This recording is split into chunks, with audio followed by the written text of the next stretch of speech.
The dust on the horizon danced like a promise as 20-year-old Lena Martinez stumbled toward the small trading post. Her lips cracked from thirst, and her dark eyes filled with determination. It was the summer of 1876, and the unforgiving Texas sun had burned her olive skin despite the makeshift covering she'd fashioned from her shawl. She had walked for days since the wagon train had been attacked, leaving her the sole survivor of her family's journey from Spain to the American frontier. Preston Quinn wiped the sweat from his brow as he loaded supplies onto his wagon outside Bailey's General Store in the growing settlement of Laredo, Texas. At 26, he had already established himself as one of the most reliable cattle hands at the Rocking J Ranch, with ambitions of claiming his own parcel of land someday. His weathered hat shaded piercing blue eyes that caught sight of the stumbling figure approaching from the east. "Hey, Mr. Bailey," Preston called to the shopkeeper. "Someone's coming. Looks like they're in bad shape." The older man squinted into the sun. "Might be one from that Spanish group. Heard they got hit by raiders near the border." Preston dropped the sack of flour he was loading and jogged toward the woman. As he approached, he noted her torn dress, the small bundle clutched to her chest, and the fear that flashed across her face when she saw him. "It's all right, miss," Preston said, raising his hands to show he meant no harm. "You're safe now." Lena backed away, clutching her small bag of possessions tighter. "No entiendo," she whispered, her voice hoarse from thirst. Preston frowned, recognizing the language as Spanish but understanding none of it. He'd encountered Mexican cowboys before but had never learned more than a few curses in their tongue. "Water?" he asked, mimicking drinking. "Agua," recognition flashed in Lena's eyes. "Agua, por favor," she responded weakly. Preston led her to the water trough where his horse was drinking. He cupped his hands and offered her fresh water from the pump. She drank gratefully, the cool liquid bringing life back to her face. Mr. Bailey approached, carrying a tin cup. "Here, use this," he said, handing it to Preston. "Poor thing looks half dead." "Thank you," Preston said, filling the cup and offering it to Lena. "Gracias," she murmured, her eyes never leaving Preston's face as she drank. "What's your name?" Preston asked, pointing to himself. "Preston." "Preston Quinn." Lena hesitated before understanding. She touched her chest. Lena Martinez." "Lena," Preston repeated, the name sounding softer in his Texas drawl than she'd ever heard it before. Mr. Bailey cleared his throat. "Quinn, you better take her to Doc Williams. She looks like she's been through hell." Preston nodded, then gestured to his wagon. "Come with me," he said, making walking motions with his fingers. "Doctor, help!" Lena's eyes widened with uncertainty, but exhaustion won out. She nodded and followed him to the wagon. As Preston helped her climb onto the seat, their hands touched briefly. A jolt of something unfamiliar shot through him, a sense of responsibility, perhaps, or something deeper he couldn't name. "Doc Williams is a good man," Preston told her, though he knew she couldn't understand. "He'll fix you up right quick." The doctor's office was a small wooden building on Laredo's Main Street. When they arrived, Dr. Williams was just finishing with another patient. "What do we have here?" the older man asked, adjusting his spectacles. "Found her walking into town." "She's Spanish, I think. Can't speak a lick of English," Preston explained. "Looks like she's been walking for days." Dr. Williams approached Lena with a gentle smile. "Señorita," he said, one of the few Spanish words he knew. He gestured to his examination table. Lena looked at Preston, who nodded encouragingly. She allowed herself to be led to the table. "I'll wait outside," Preston said, turning to leave. "No," Lena called out, surprising both men with her vehemence. "Por favor, quédate." Dr. Williams looked at Preston. "I think she wants you to stay." Preston nodded, removing his hat and taking a seat on a nearby stool. "I'm not going anywhere," he said softly, meeting her gaze. The examination revealed dehydration, exhaustion, and several cuts and bruises, but nothing life-threatening. "Doctor." Williams cleaned and bandaged her wounds while Preston watched, feeling strangely protective of this woman he couldn't even speak to. "She needs rest, food, and water," the doctor finally said. "Do you know if she has anyone in town?" Preston shook his head. "From what Mr. Bailey said, sounds like her group was attacked. She might be the only one who made it," Dr. Williams sighed. "The boarding house is full with those railroad workers. The saloon's no place for a young lady." "She can stay at the ranch," Preston said suddenly. "Mrs. Hoffman would welcome the help in the kitchen, and there's that small room off the main house that's empty." "You sure about that, Quinn? She doesn't speak the language. Might cause problems." Preston looked at Lena, who was watching their exchange with wary eyes. "I'll teach her," he said with more confidence than he felt. "One word at a time." That evening, Preston brought Lena to the Rocking J Ranch, 10 miles outside of Laredo. The sprawling cattle operation was owned by Jacob Jenkins, a fair man who had taken a chance on Preston when he'd first arrived in Texas with nothing but determination. Mrs. Hoffman, the ranch cook and housekeeper, was initially skeptical but softened when she saw Lena's condition. "Poor child," she said, immediately setting about preparing a hearty meal. "She's skin and bones." Preston attempted to explain the situation to Lena using gestures and the few Spanish words he knew. She nodded, though he wasn't sure how much she understood. "Food," he said, pointing to the plate Mrs. Hoffman set before her. He touched the table. "Table," then the chair. "Chair." Lena repeated the words carefully, her accent heavy but her pronunciation clear. "Food, table, chair," Preston smiled. "That's right." After she had eaten, Mrs. Hoffman showed Lena to the small room behind the kitchen where she would stay. It was humble but clean, with a narrow bed and a small window that faced east. "Rest," Preston said at the doorway, mimicking sleep. "Rest," Lena repeated, the ghost of a smile touching her lips for the first time since he'd met her. As Preston walked to the bunkhouse where the ranch hands slept, he found himself thinking about those dark eyes and the way they lit up when she understood a new word. He'd never been one for book learning, but he was suddenly motivated to become a teacher. The next morning, Preston rose earlier than usual. He found Lena already in the kitchen, awkwardly trying to communicate with Mrs. Hoffman. "Morning," Preston said, tipping his hat to both women. "Morning," Lena echoed, her smile a little brighter today. Mrs. Hoffman handed Preston a cup of coffee. "She's a quick study, this one. Already knows pot, pan, and fire. Been helping me with breakfast." Preston nodded approvingly. "Mr. Jenkins says she can stay as long as she needs to.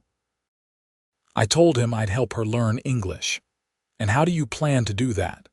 "Your schooling ended when you were 12, Mrs. Hoffman teased. Preston shrugged. "One word at a time, I reckon." After breakfast, Preston had to join the other hands for the day's work, but before he left, he brought Lena outside. "Sky," he said, pointing upward. "Sky," she repeated. "Sun, sun," he pointed to the ground. "Earth, earth," he touched a nearby tree. "Tree, tree." For each word, she repeated it carefully, her dark eyes focused on his lips as he formed the sounds. There was something intimate about the exchange, as if they were sharing secrets rather than simple vocabulary. "I have to work now," Preston said, making a motion of roping cattle. "Work." "Work," Lena said, nodding to show she understood. Throughout that first week, Preston established a routine. Each morning and evening, he would teach Lena new words. During the day, Mrs. Hoffman continued the lessons as Lena helped with household tasks. By the end of the second week, Lena could name most objects in the house and yard. She struggled with grammar but could form basic phrases like, "I want water," and "thank you for food." One evening, as they sat on the porch after dinner, Preston decided it was time to learn something of her language in return. "Lena," he said, pointing to the sky that was turning purple with sunset. "How do you say sky in Spanish?" She looked surprised, then pleased. "Cielo." "Cielo," he repeated clumsily. She laughed the first time he'd heard the sound, and it was like music. No, cielo." Preston tried again, and she nodded encouragingly.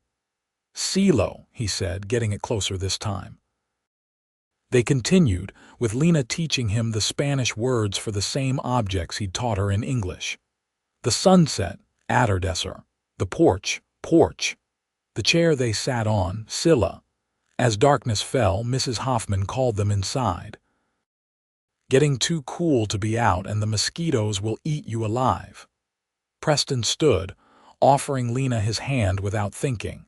She took it, and for a moment they stood connected, neither moving to break the contact. "Buenas noches, Preston," Lena said softly. "Good night, Lena," he replied, reluctantly letting go of her hand. That night, Preston lay awake in the bunkhouse, thinking about the way her smaller hand had felt in his. He'd never been one to notice such things before, but everything about Lena seemed to register in ways that surprised him. The next morning, Mr. Jenkins stopped Preston as he was heading to the stables. "Quinn, I need you to ride into town today.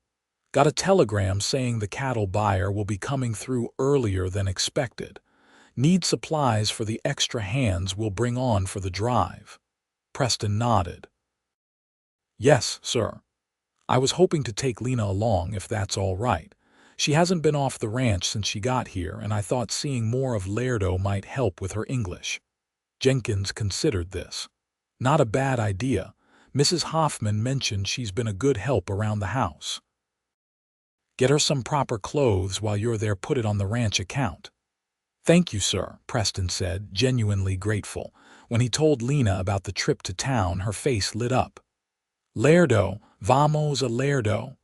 "Yes, we're going to Laredo," Preston confirmed, pleased she understood.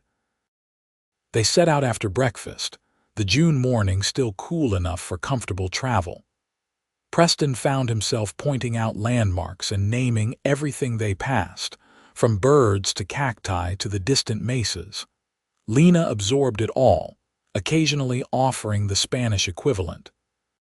He noticed she was particularly interested in the wildflowers that dotted the landscape. "Flower," Preston said, reining in his horse to pluck a bright yellow bloom.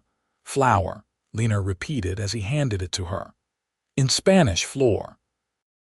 "Flor," Preston echoed, finding he enjoyed the sound of her language on his tongue. When they arrived in Laredo, the town was bustling with activity.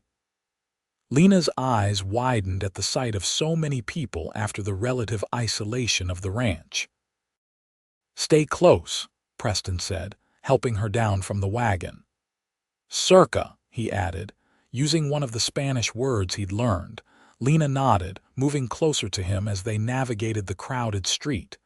Their first stop was Bailey's General Store, where Mr. Bailey greeted them warmly. "Well, look who's back, and looking much better, I must say," he said to Lena, though she couldn't understand most of his words. "She's learning English," Preston explained proudly. "Been teaching her myself." "Is that so?" Mr. Bailey raised an eyebrow. "Let's hear it then." Preston looked at Lena and gestured around the store. "Lena, what is this place?" Lena straightened, clearly recognizing this as a test of sorts. "This is store," she said carefully. "Man is Mr. Bailey. We buy things here," Mr. Bailey chuckled. "Well, I'll be." "You're a better teacher than I would have guessed, Quinn." Preston felt a rush of pride, both in Lena's progress and in his unexpected role as teacher. As they gathered the supplies Mr. Jenkins had requested, Preston also selected fabric for new dresses and a sturdy pair of boots that would fit Lena better than the worn ones she'd arrived in. Their next stop was the dressmaker, a plump woman named Mrs. Wilson, who clucked sympathetically at Lena's patched dress. "The poor dear needs everything," she said, measuring Lena while Preston waited awkwardly outside the fitting area. "I'll have 2 everyday dresses ready by week's end and a proper Sunday dress to follow." Preston thanked her and paid a deposit from the ranch funds. As they left the shop, Lena's stomach growled audibly. "Hungry?" Preston asked, patting his own stomach. "Yes, hungry," Lena confirmed with a shy smile. Preston led her to a small cafe on the edge of town. It was a modest establishment, but the food was good, and the owner, a widow named Clara, was known for her hospitality. As they entered, Preston was aware of the curious glances cast their way. A cowboy dining with a Spanish woman was unusual enough to draw attention in a town like Laredo, despite its proximity to the Mexican border. "Just ignore them," Preston said quietly, guiding Lena to a table near the window. Clara approached with a warm smile. "Preston Quinn, as I live and breathe. Haven't seen you in town for weeks." "Been busy at the ranch, Mrs. Clara," Preston replied. "This is Lena Martinez. She's working at the Rocking J now." Clara nodded to Lena. "Pleasure to meet you, dear." "Pleased to meet you," Lena responded, using one of the phrases Preston had taught her. "Well, now she speaks English." Clara seemed delighted. "She's learning," Preston explained. "Been through a tough time." Understanding dawned in Clara's eyes. "You must be from that Spanish group. I heard about the attack. I'm so sorry, dear." Lena didn't understand all the words, but she recognized the sympathy in Clara's voice. Her eyes filled with tears, and she nodded. Preston reached across the table and briefly touched her hand. "It's okay," he said softly. "You're safe now." "Safe," Lena repeated, the words seeming to comfort her. Clara, sensing the moment needed lightening, clapped her hands. "Well then, let me bring you both some food. The stew is fresh today, and I just baked bread this morning." As they ate, Preston continued their language exchange, naming the foods on their plates and teaching Lena how to ask for more bread or water. "This is good stew," Lena said carefully, forming her most complete English sentence yet. Preston beamed at her. "Yes, it is, Mrs.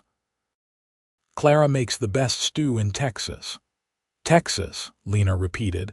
"This is Texas." "That's right. We're in Texas. Laredo, Texas." Their meal was interrupted by a commotion outside. Preston looked up to see 3 men on horseback stopping in front of the cafe. He recognized them immediately as the Blackwell brothers, notorious troublemakers who worked on a neighboring ranch. "Might be time to go," Preston muttered, dropping money on the table to cover their meal. But it was too late.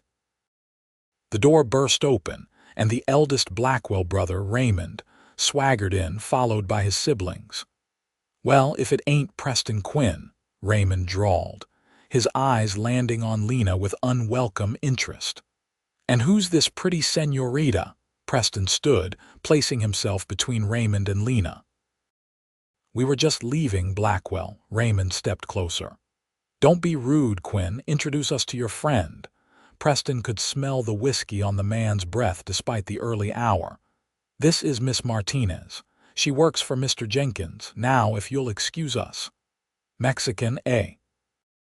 Raymond sneered. "Bit beneath your station, Quinn, even for a hired hand." Preston's jaw tightened. "She's Spanish, not Mexican, and I'd watch your mouth if I were you." Raymond laughed, a harsh sound that made Lena flinch. "Or what? You gonna teach me some manners?" "If I have to," Preston replied evenly. The tension in the cafe was palpable. Other diners had gone quiet, watching the confrontation unfold. Clara emerged from the kitchen, a rolling pin gripped firmly in her hand. "Raymond Blackwell, you take your trouble elsewhere," she commanded. "I won't have fighting in my establishment." Raymond looked from Clara to Preston, then back to Lena, who was now standing, her eyes wide but chin raised defiantly. "Another time," Raymond finally said, backing toward the door. "Enjoy your exotic company, Quinn." After the Blackwells left, Preston released a breath he hadn't realized he was holding. "Let's get our supplies and head back to the ranch," he said to Lena. On the ride back, Lena was uncharacteristically quiet.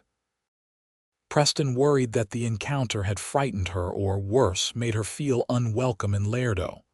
"Lena," he said after they'd traveled a few miles, "about those men."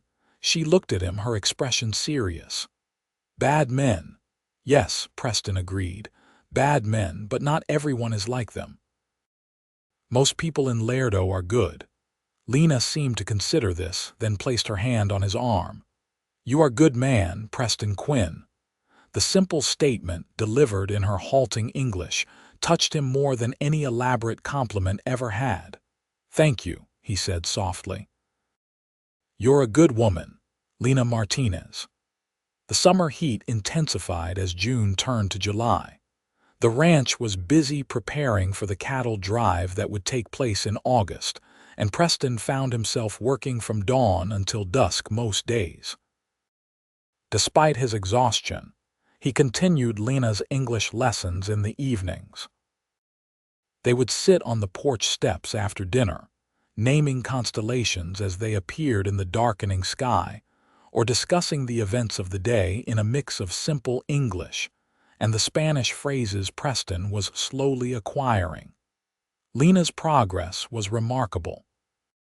By mid-July, she could carry on basic conversations, though she still struggled with complex tenses and idioms. Preston found her mistakes endearing rather than frustrating, especially when she mixed up similar-sounding words. One evening, as they watched fireflies dance in the gathering dusk, Lena turned to him with a serious expression. "Preston, I want to tell you about my family." He nodded encouragingly. "If you're ready." She took a deep breath. "We came from Spain. Father, mother, my brother Carlos, and me. Father was carpenter." She made a sawing motion with her hands.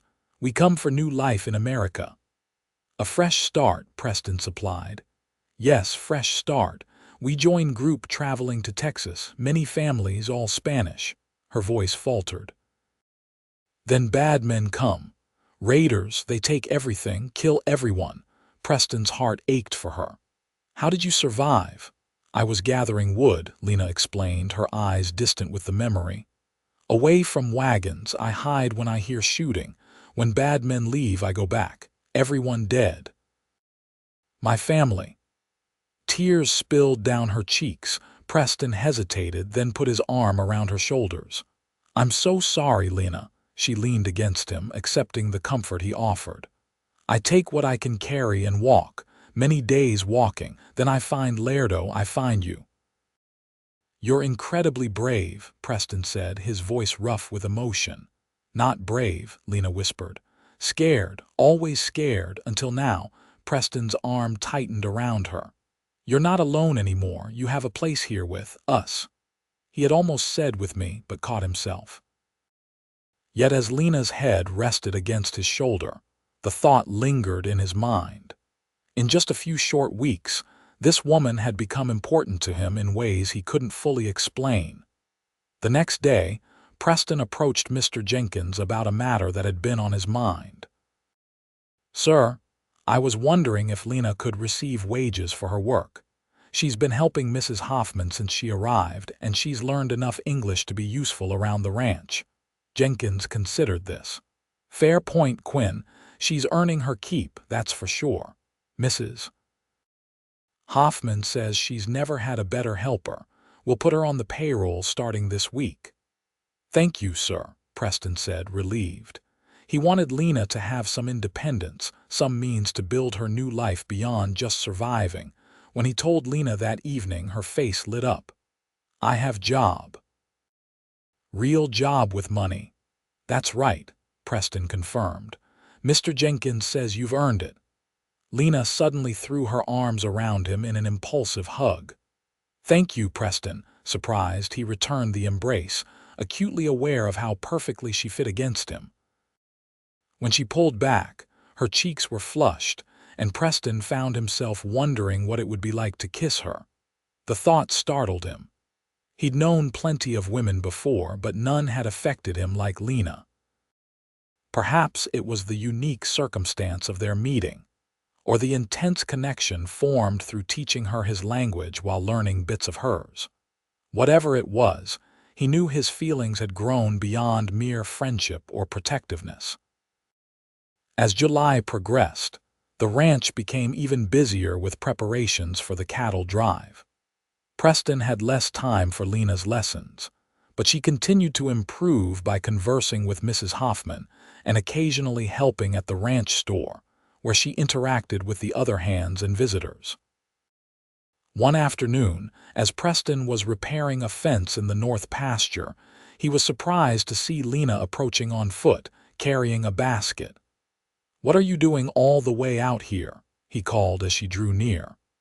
"Mrs. Hoffman sent me with food," Lena explained, lifting the basket.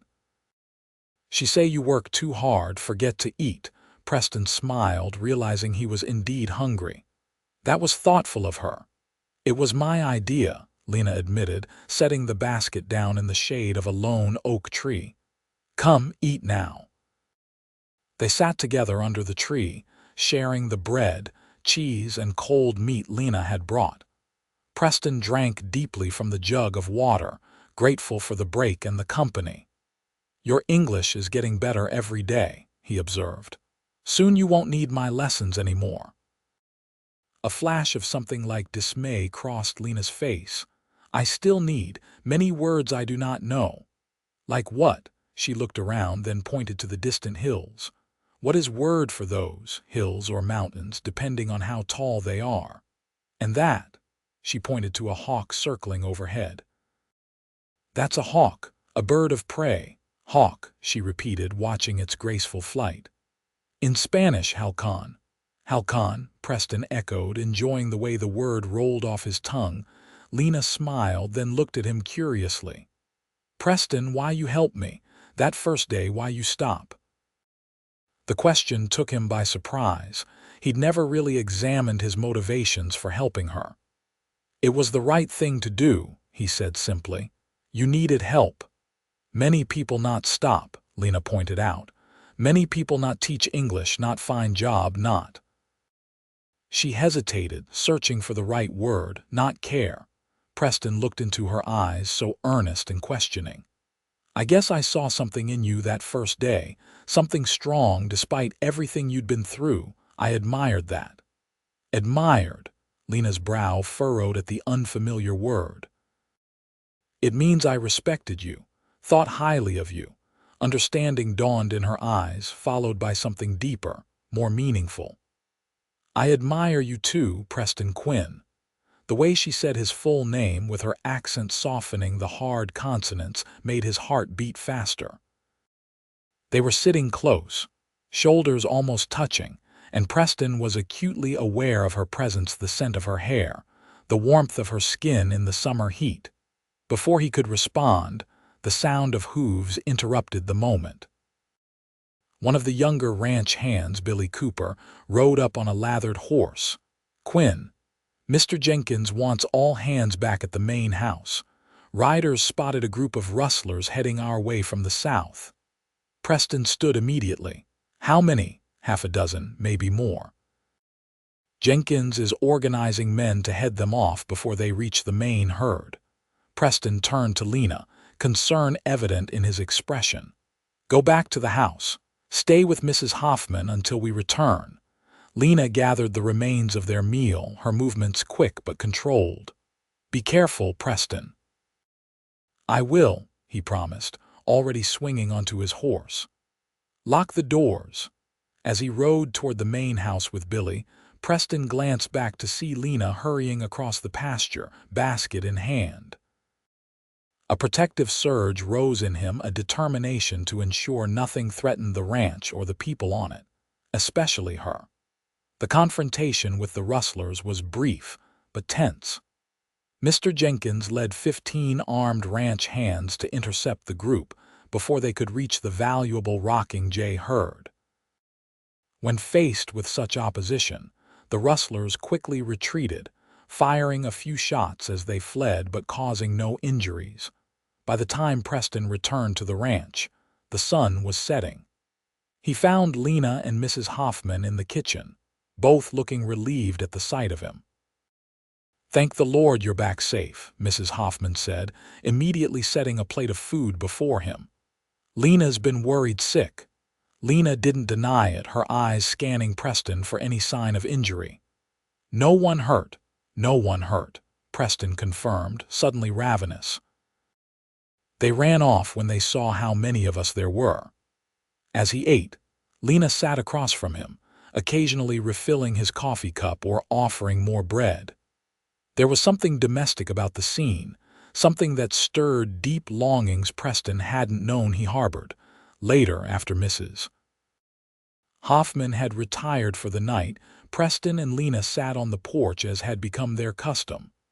The night was clear, stars brilliant in the vast Texas sky. "Preston," Lena said after a comfortable silence, "what is word for?" She touched her chest over her heart. "What I feel when I worry for you today." Preston swallowed hard. "There are many words that might fit: concern, friendship, caring." "Those not right," Lena said, shaking her head. "Stronger than those." His heart hammered in his chest. "Love, perhaps." Lena considered this, her eyes never leaving his face. "Perhaps love," she agreed softly. "In Spanish, amor." "Amor," Preston repeated, the word feeling significant on his lips. They sat in silence for a moment, the admission hanging between them, neither quite ready to claim it fully. "When I first come here," Lena finally said, "I think I never belong, never understand. But you teach me words, and words become bridge." "A bridge," Preston corrected gently. "A bridge," Lena amended with a small smile.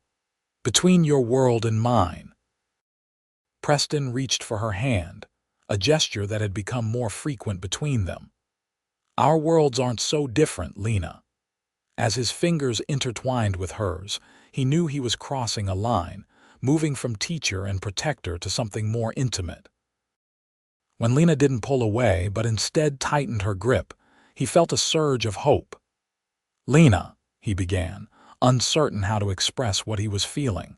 Before he could continue, she leaned forward and pressed her lips to his in a brief, chaste kiss.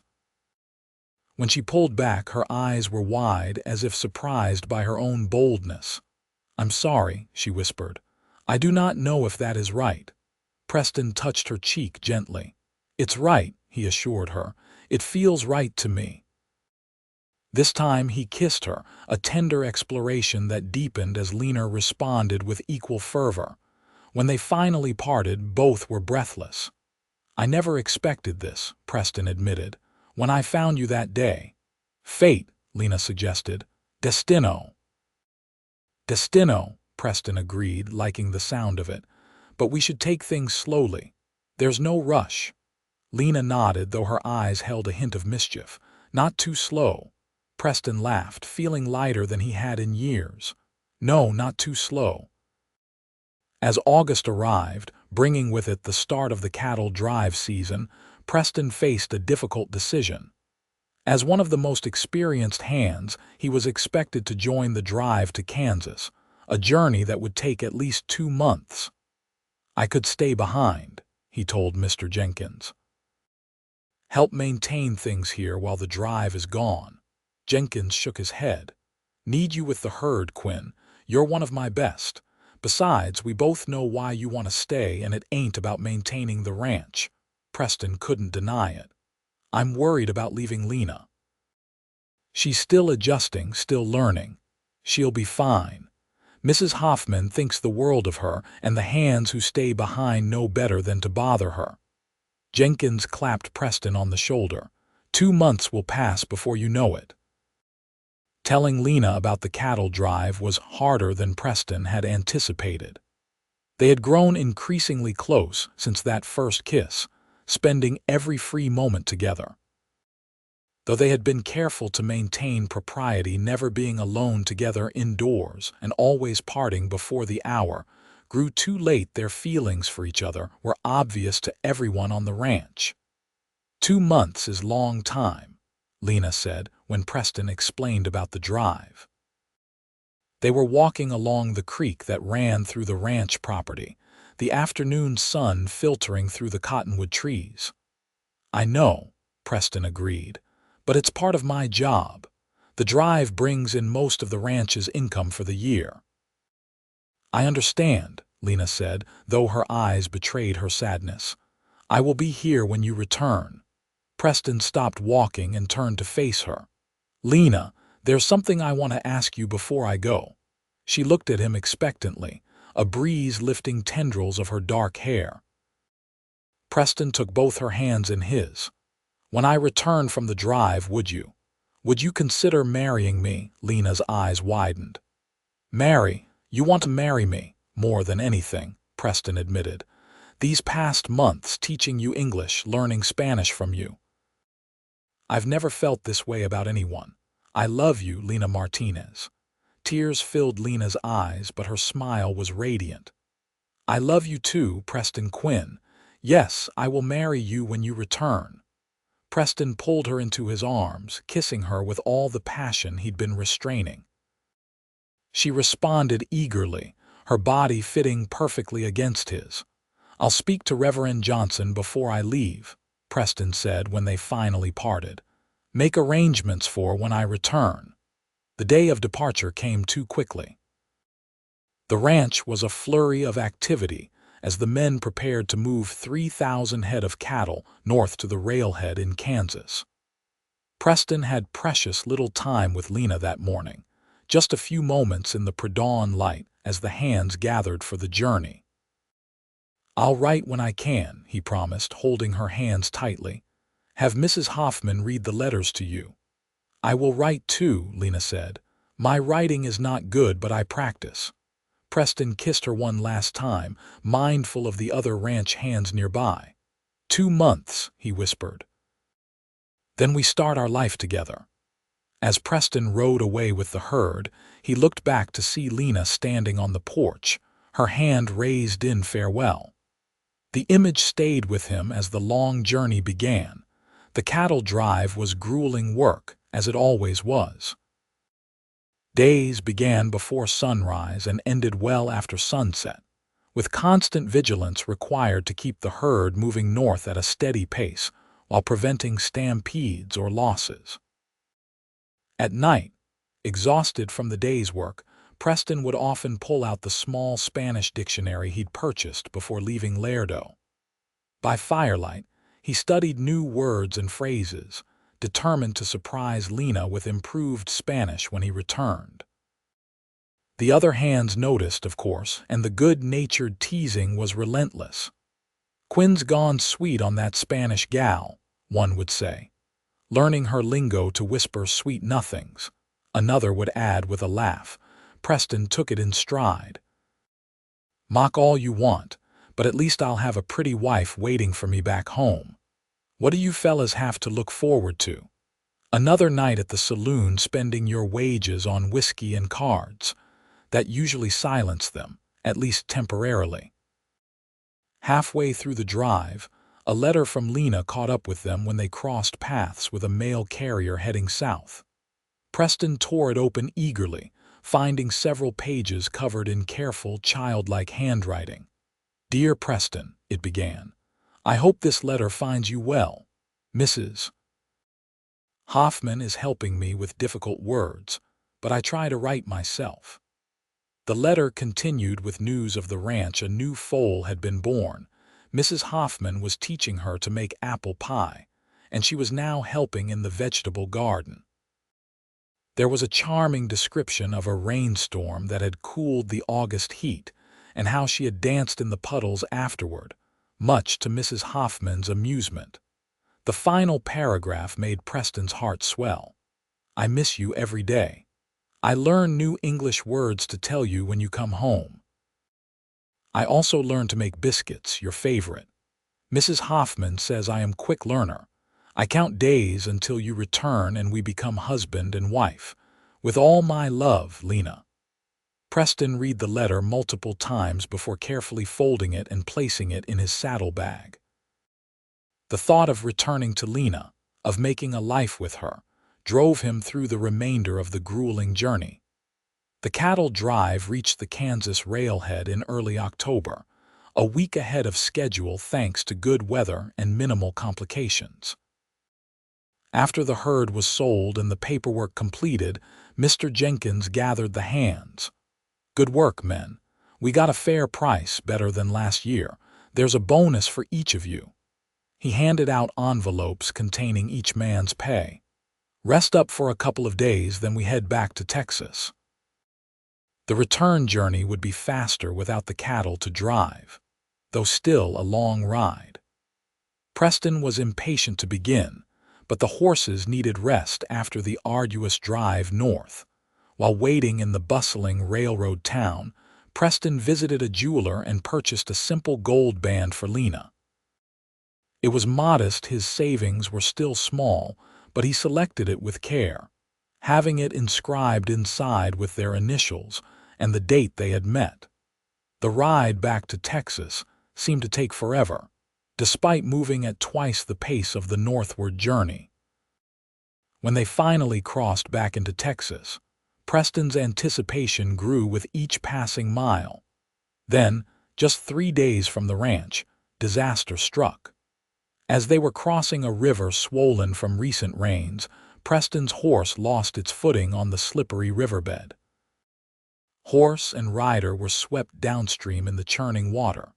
Preston managed to grab onto an overhanging branch and pull himself to shore, but his horse was carried further downstream before finally making it to the opposite bank. In the chaos, Preston's saddlebag containing Lena's ring was lost to the current. The other hands helped him search the riverbanks for hours, but the bag was gone, along with his spare clothes, the Spanish dictionary, and the precious ring. "Tough break, Quinn," Mr. Jenkins said as they finally gave up the search. "But you're alive, and that's what matters. Your girl would rather have you back without a ring than a ring without you." Preston knew he was right, but the loss of the ring felt like a bad omen.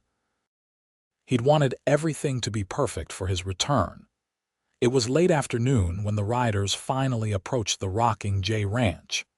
From a distance, Preston could see figures moving about the yard, ranch hands tending to horses, Mrs. Hoffman hanging laundry, and a smaller figure he recognized immediately as Lena.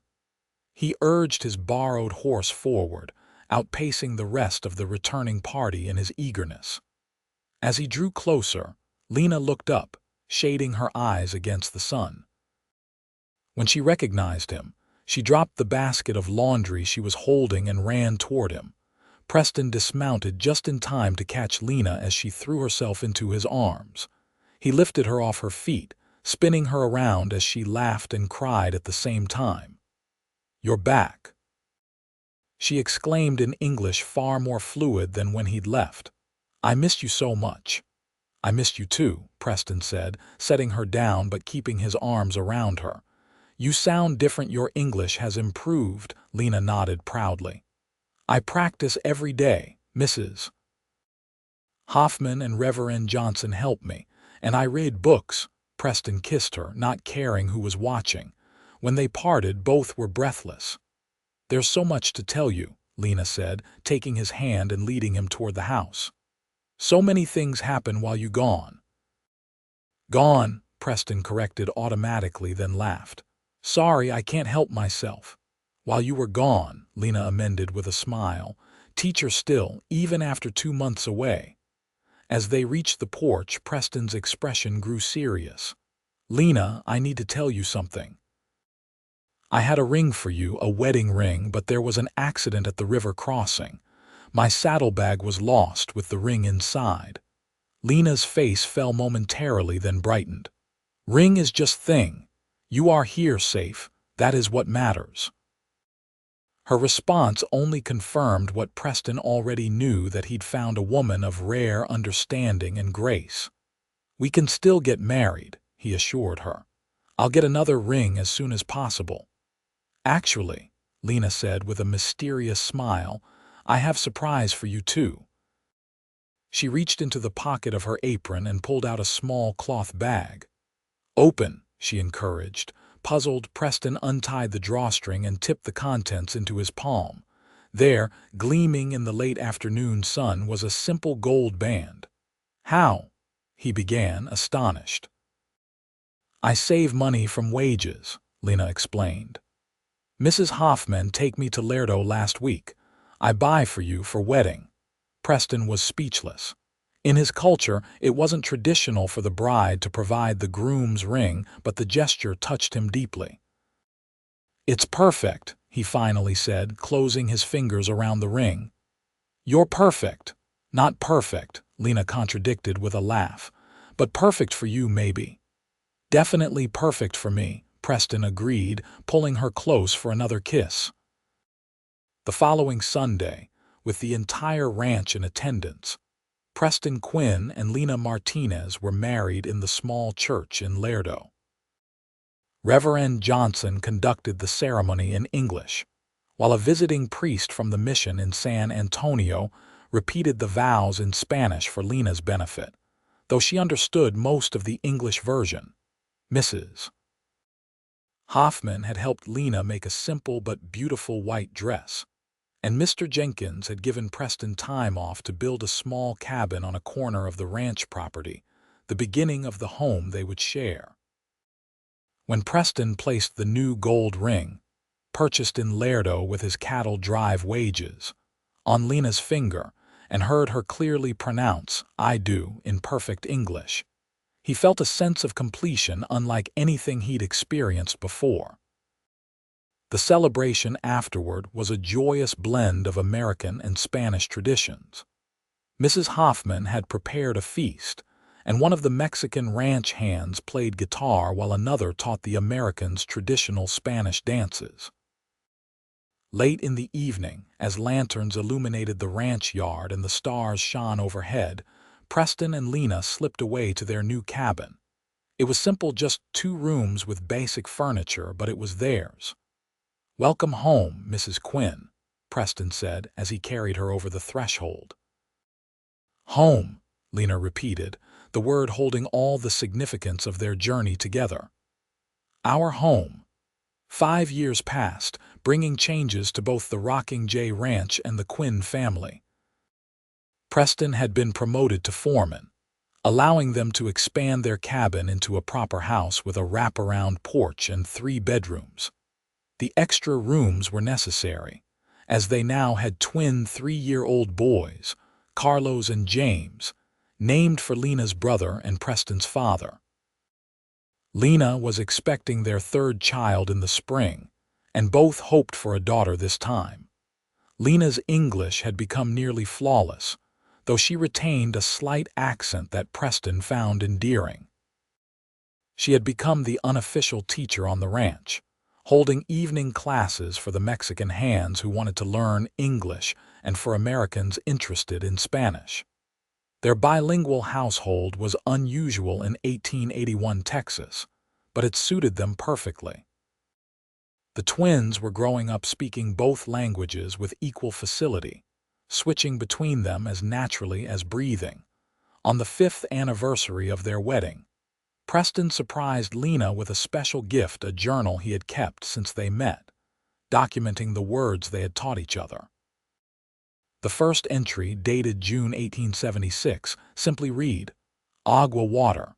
The first word I taught her, the first step on our journey." "This is beautiful," Lena said, turning the pages carefully. "You recorded everything."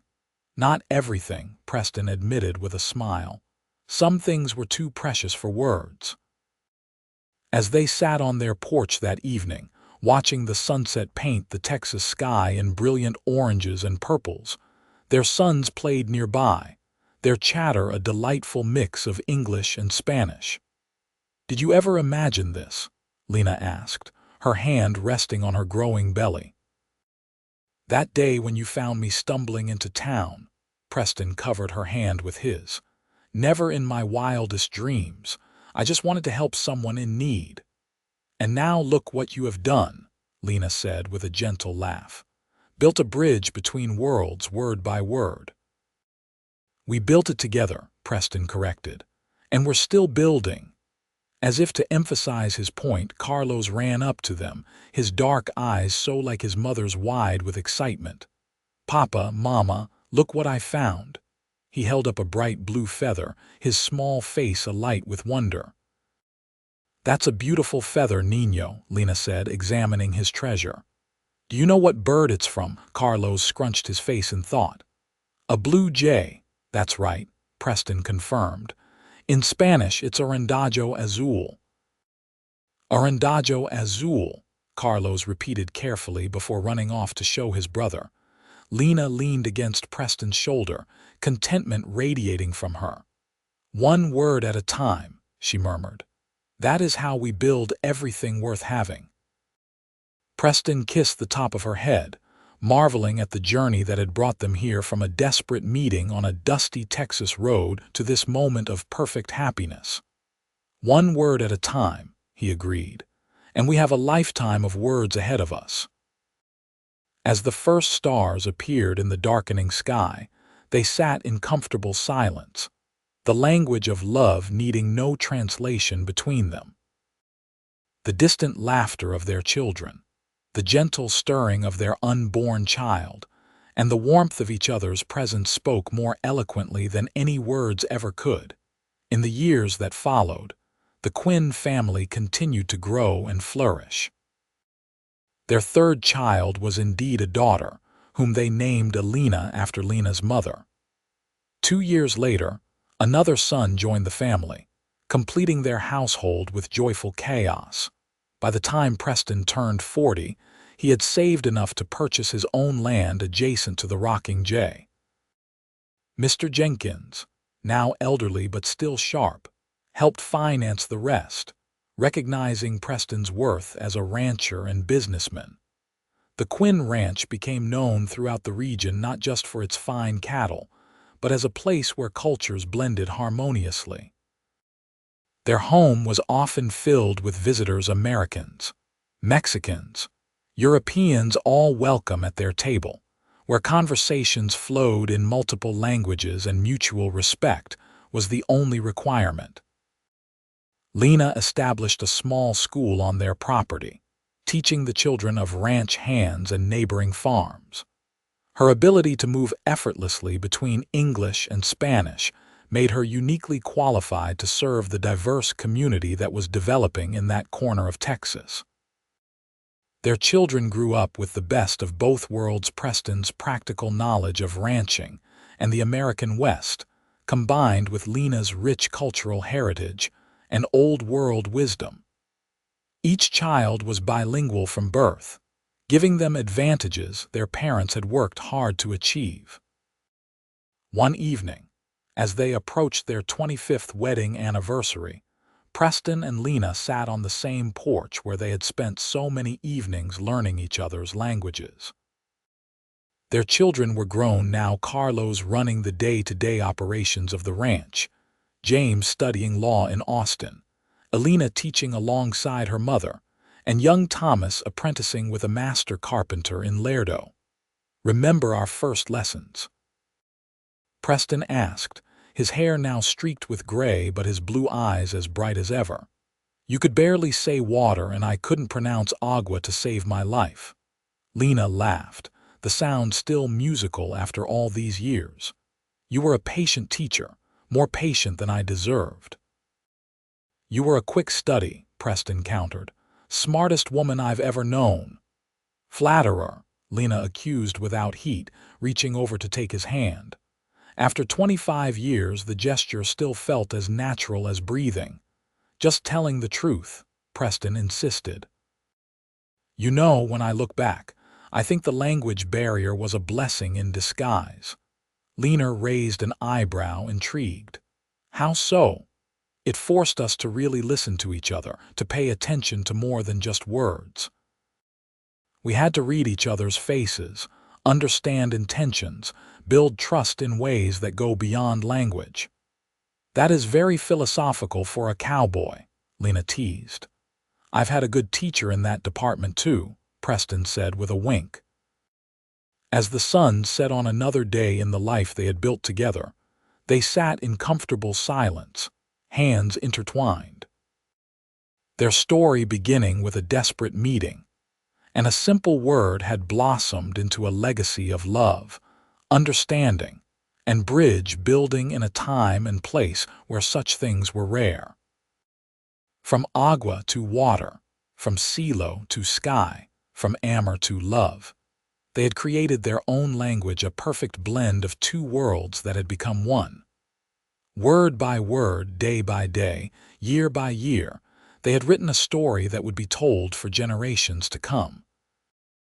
And in the end, it was the simplest words that meant the most: home, family, love. In any language, those were the words that mattered.